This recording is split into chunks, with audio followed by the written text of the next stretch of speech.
Suryakan? Ada apa? Kenapa Suryakan belum pulang? Hei, dia juga tidak menengokku sekalipun di rumah sakit. Begini Bu, dia sedang keluar kota. Dia mengurus bisnis yang ada di luar kota. Kami tidak memberitahu dia karena kami khawatir kalau dia tahu Ibu sedang sakit, dia pasti akan merasa khawatir.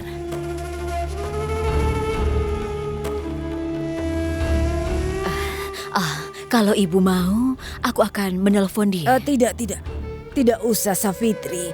Kalau dia tahu aku sakit, nanti dia tinggalkan urusannya lalu pulang. Biarkan saja dia.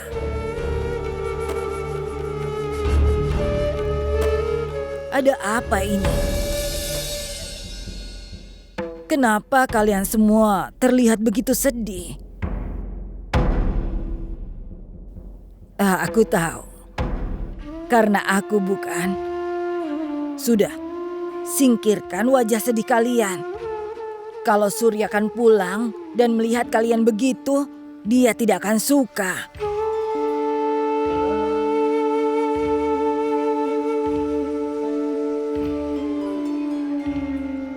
Nenek, ayolah. Nenek pasti lelah kan?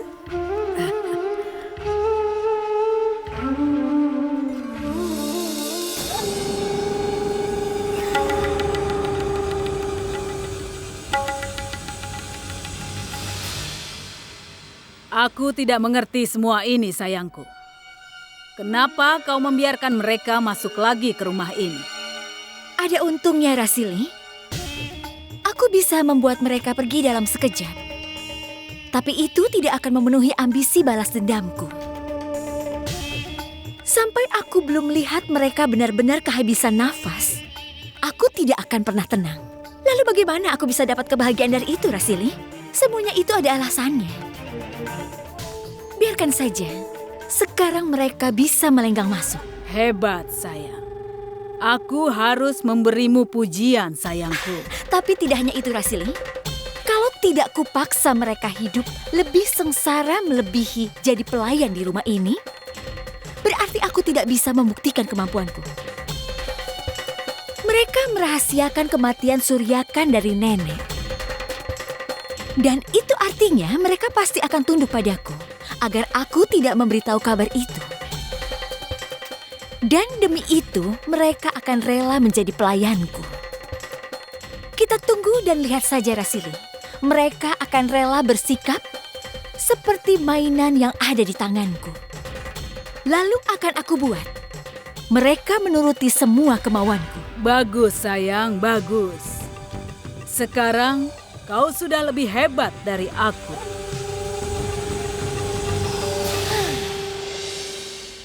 Aku tidak mengerti. Bagaimana bisa perempuan seperti Kajri berubah pikiran? Iya, Kakak. Aku juga tidak mengerti. Kajri bernafsu sekali mengusir kita dari rumah ini. Lalu kenapa mendadak kita boleh masuk? Kak, Kajri itu orang yang jahat. Tapi kenapa tiba-tiba dia merasa kasihan pada kita? Apa itu karena nenek? Mungkin rasa kemanusiaannya muncul setelah melihat kondisi nenek. Tidak, Janvi.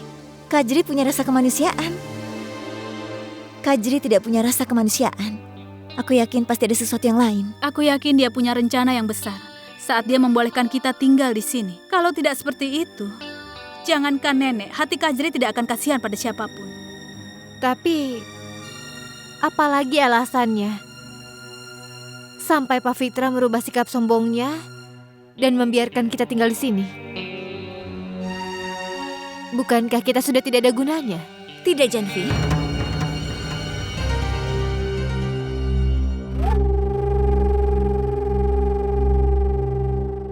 Karena kalian semua berguna untukku. Apa kalian semua ingin tahu? Kenapa aku membiarkan kalian masuk ke dalam rumahku?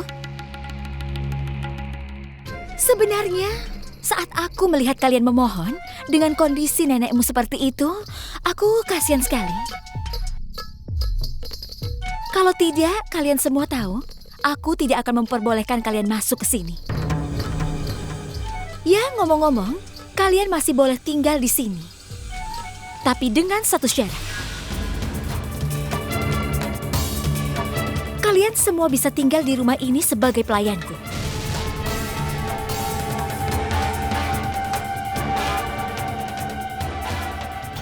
Kalian tahu kan siapa aku?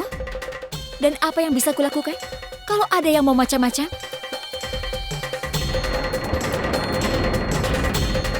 aku tidak segan-segan mengusirnya dari rumah ini. Setelah itu aku tidak peduli kalau kalian tinggal di jalanan.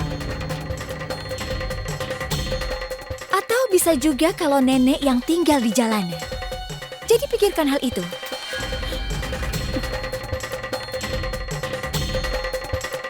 Bagaimana, kalian setuju? Atau aku harus memberitahu nenek kalau ayah Cukup, kalian... Kajri.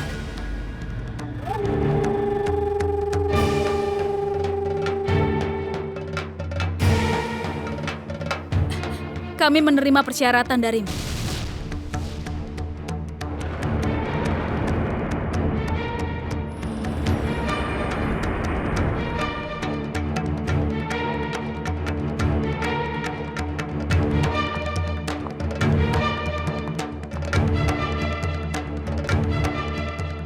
Tapi kau harus ingat satu hal.